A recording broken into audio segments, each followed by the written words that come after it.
So guys, जैसा कि हमने पिछले एपिसोड में देखा कि शियाओ लाइट ऑफ फेट से अल्टीमेट क्रिएशन लैंड में चला गया था, जहां वॉल ऑफ डिस्पेयर मौजूद थी, जिससे शियाओ को कई सारे विजन आए।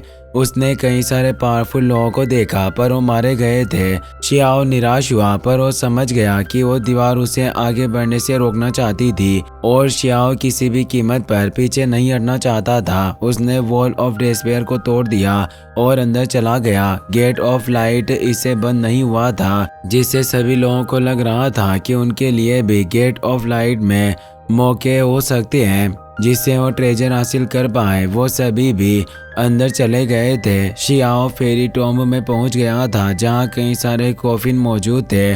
साथ ही वहां एक एशियन बॉक्स मौजूद था, जिसे शियाओ हासिल करने की कोशिश करने लगा, पर उसका एक टेस्ट स्टार्ट हो गया था और कोल्ड्रोन से उस पर वर्ल्ड स्टोन से अटैक होने लगा। फिर अब हम देखते हैं कि डार्क एनर्जी शियाओ को घेरने लगी थी, पर शियाओ से बच जाता है और तेजी से उस वर्ल्ड स्टोन पर अटैक करने के लिए आगे बढ़ता है। शियाओ के थंडर सूट की वजह से वो थंडर को काफ़ी ज़्यादा डेंस करके उस वर्ल्ड स्टोन पर एक पंच मारता है। शियाओ की एनर्जी इतनी ज़्यादा थी कि वो वर्ल्ड स्टोन भी टूटकर बिखर जाता है, लेकिन अब उस कोल्ड्रोन से शियाओ पर कई सारा लावा गिरने लगता है। शियाओ ये देखकर एक एनर्जी बैरियर को क्रिएट कर लेता है, जिससे वो उस लावे से बचने लगता है, पर वो मैग्मा काफ़ी ज़्यादा था। शियाओ गॉडेस लियू वाइन को क्रिएट करके उनकी ट्री फॉर्म को एक्टिवेट कर लेता है, जिससे वो उस लावे को रोकने लगता है। और अब उस मैग्मा की एनर्जी की वजह से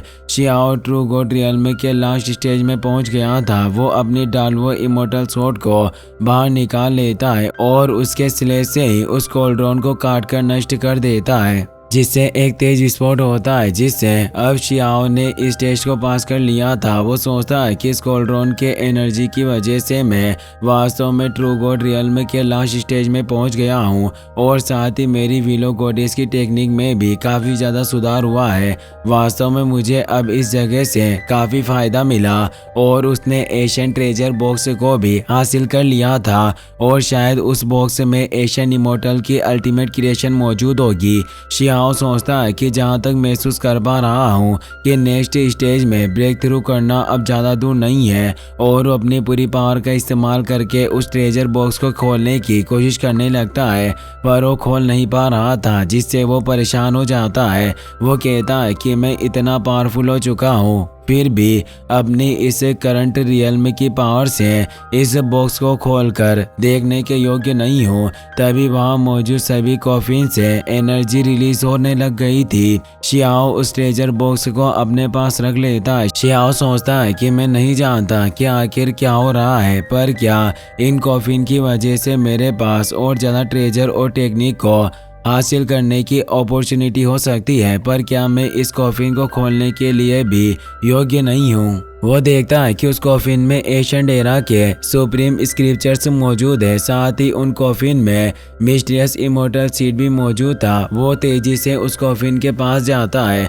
और अपनी इमोर्टल एनर्जी के साथ अपनी पावर को मिक्स करके उस कॉफिन को खोलने की कोशिश करता है, पर वो उसे ओपन नहीं कर पा रहा था। वो सोचता है कि मैं इस कॉफिन के साथ रेजोनेट नहीं हो पा रहा हूँ। क्या ऐसा हो सकता है कि इस कॉफिन की चीज़ें का मेरे लिए कुछ लेना देना ना हो, पर फिर भी मैं हार नहीं मान सकता। और वो उस कॉफिन को तोड़ने के लिए जोर से पंच मारने लगता है, पर उस पर बैरियर मौजूद था, जिससे वो उसे तोड़ नहीं पा रहा था। अब 10 क्राउन चैंपियन और यूजेन भी वहां गए थे। शियाओ सोचता है कि मैं इस कॉफिन को खोल नहीं पा रहा, तो क्या हुआ, मुझे दूसरे कॉफिन को खोलने का ट्राई करना चाहिए। और शियाओ दूसरे कॉफिन को खोलने की कोशिश करने लग जाता है। 10 क्राउन चैंपियन और यूजेन ये देखकर हैरान थे। शियाओ को पता नहीं चला था कि वो दोनों वहां आ गए हैं। 10 क्राउन किंग सोचता है कि इस हुआंग को यहाँ आने का सबसे पहला अवसर मिला, लेकिन क्या ये अभी तक कुछ भी हासिल नहीं कर पाया और इस कॉफिन को भी ओपन नहीं कर पा रहा है। शियाओ काफी कोशिश करने के बावजूद भी कॉफिन को ओपन नहीं नहीं कर पा रहा था और उन कॉफिन में मौजूद एनर्जी बैरियर की वजह से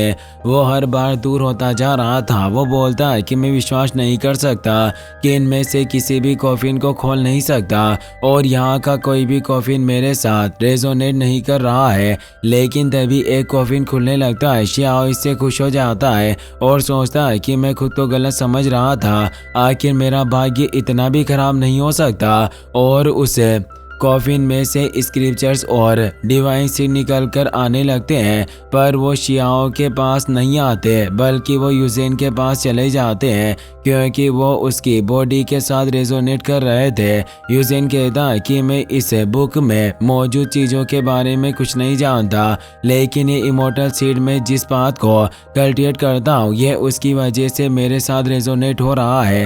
वास्तव में मुझे इस गेट ऑफ लाइट से काफ़ी अच्छी अपॉर्चुनिटी मिली है। शियाओ उन दोनों को देखकर हैरान था। वो बोलता है कि तुम दोनों आखिर अंदर कैसे आ गए। यूजेन बोलता है कि यहाँ इतने सारे कॉफिन मौजूद है और उनमें कई सारे ट्रेजर और सीड मौजूद होंगे जिससे यहाँ इटर्नल अपॉर्चुनिटीज यानी अनंत अवसर मौजूद है। आखिर एक व्यक्ति के लिए ही ये सब कैसे हो सकते थे, जिस वजह से इस गेट ऑफ लाइट ने हमें यहाँ आने का मौका दिया और अब वो उस डिवाइन सीड और स्क्रिप्चर्स बुक को अपने पास रख लेता है। शियाओ उससे पूछता है कि आखिर तुम इस जगह पर कितनी देर से हो, तो यूजेन बोलता है कि हम कब से तुम्हें देख रहे हैं, जब से तुम इस बिल वाले कॉफिन को खोलने की कोशिश कर रहे थे। शियाओ इससे खुश होता है क्योंकि उन्हें पता नहीं चला था कि उसने वहां मौजूद ट्रेजर बॉक्स को हासिल कर लिया।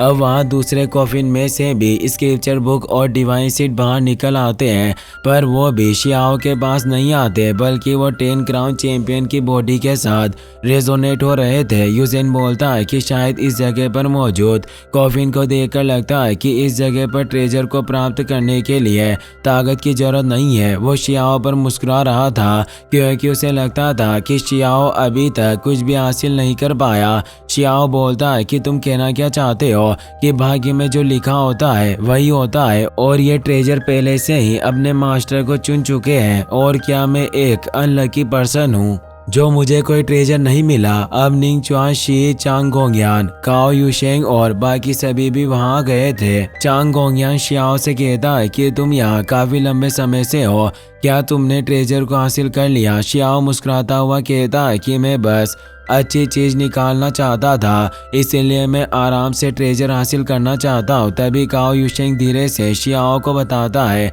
कि बाहर मौजूद एशियन इमोर्टल में एक वॉइड क्रिएट हो रहा है जो लगातार वहां होता जा रहा है, जिससे बाहरी दुनिया के लोग जल्द ही इस एशियन इमोर्टल में आ जाएंगे और निश्चित रूप से तुम्हें मारने की कोशिश करेंगे। इसीलिए तुम्हें यहाँ से जल्द ही ट्रेजर हासिल करके निकलना चाहिए। तभी वहां मौजूद कॉफिन से ट्रेजर निकलकर काओ यूशेंग और चांग गोंगयान के पास आ जाते हैं। इससे काओ यूशेंग हैरान था, क्या यहाँ हमें ट्रेजर को हासिल करने की जरूरत नहीं थी और खुद ही ट्रेजर हमारे पास आ रहे हैं। वाकई ये काफ़ी अच्छा है। अब चांग गोंगयान और काओ यूशेंग वहाँ से निकल जाते हैं। शियाओ परेशान था क्योंकि कॉफिन से सभी को ट्रेजर मिल रहे थे, बस उसे ही कुछ भी नहीं मिला था। अब बाकी के कल्टिवेटर भी वहां आने लग गए थे और उन्हें भी कॉफिन में मौजूद ट्रेजर मिल रहे थे।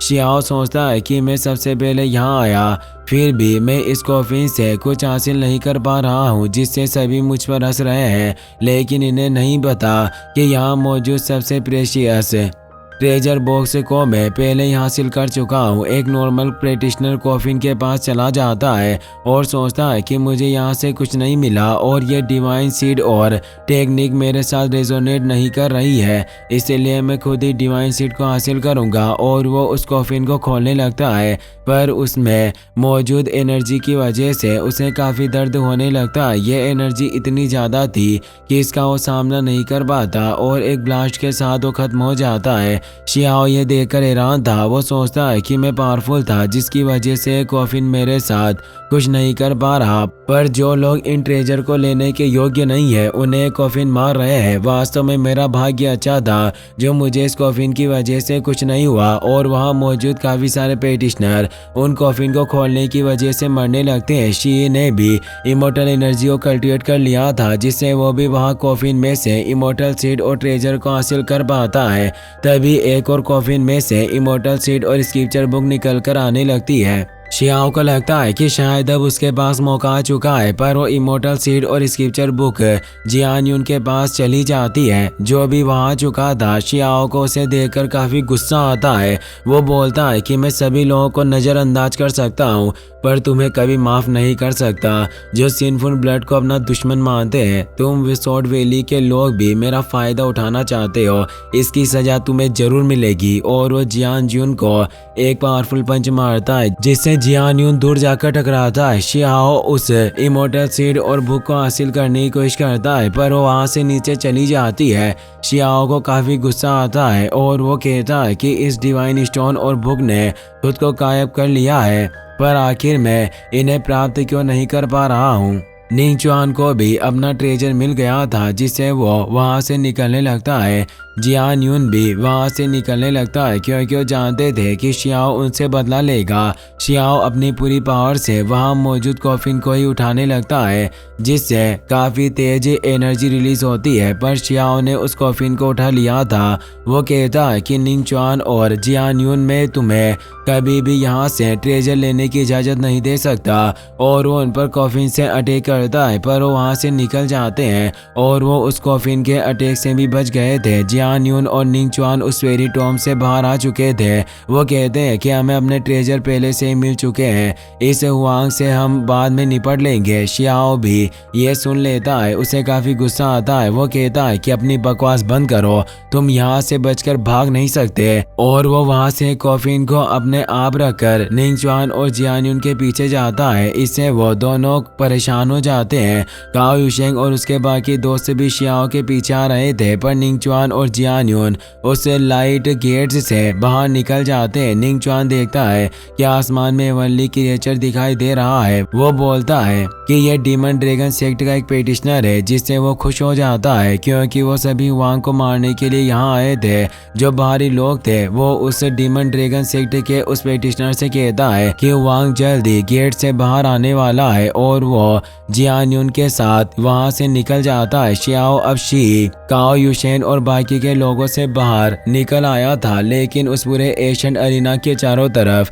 एक बैरियर क्रिएट होने लगता है। सभी लोग काफी परेशान हो जाते हैं। वहाँ वोइड क्रेग ओपन होता है, उसमें से 6 सेक्ट के मास्टर बाहर आने लगते हैं और वो कहते हैं कि हम सभी लीडर तुम सभी को आदेश देते हैं कि वांग को मारना हमारी टॉप प्रायोरिटी है, और सभी जूनियर्स को बचाने के लिए अपने द्वारा प्राप्त किए गए सभी ट्रेजर को इकट्ठा करके हमें सौंपना होगा। उनकी पावर से वहाँ तेज एनर्जी फ्लक्चुएशन होने लग गए थे। अरीना में मौजूद नॉर्मल पेटिशनर काफी डर रहे थे और उनके ऑरा से उन्हें कुछ भी दिखाई नहीं दे रहा था। वो सभी लीडर गॉड लेवल पर थे। शियाओ उन्हें देखकर मुस्कुराने लगता है और बोलता है कि तुम सभी लोग सिर्फ एक बेकार व्यक्तियों के एक झुंड की तरह हो जो एशियन इमोर्टलिटी को हासिल करने के योग्य नहीं हो और दूसरों के अवसरों की तलाश में रहते हो, और तुम्हें क्या लगता है कि तुम अपनी उम्र की वजह से मुझे धमकी दे सकते हो। मैं तुम सभी को अच्छा सबक सिखाऊंगा। इसी के साथ ये एपिसोड यहीं पर खत्म हो जाता है। गाइस, अगर आप इसका नेक्स्ट पार्ट भी जल्दी देखना चाहते हो तो इस वीडियो का 7 के लाइक एम जरूर पूरा कर देना। Thanks for watching, take care, good bye.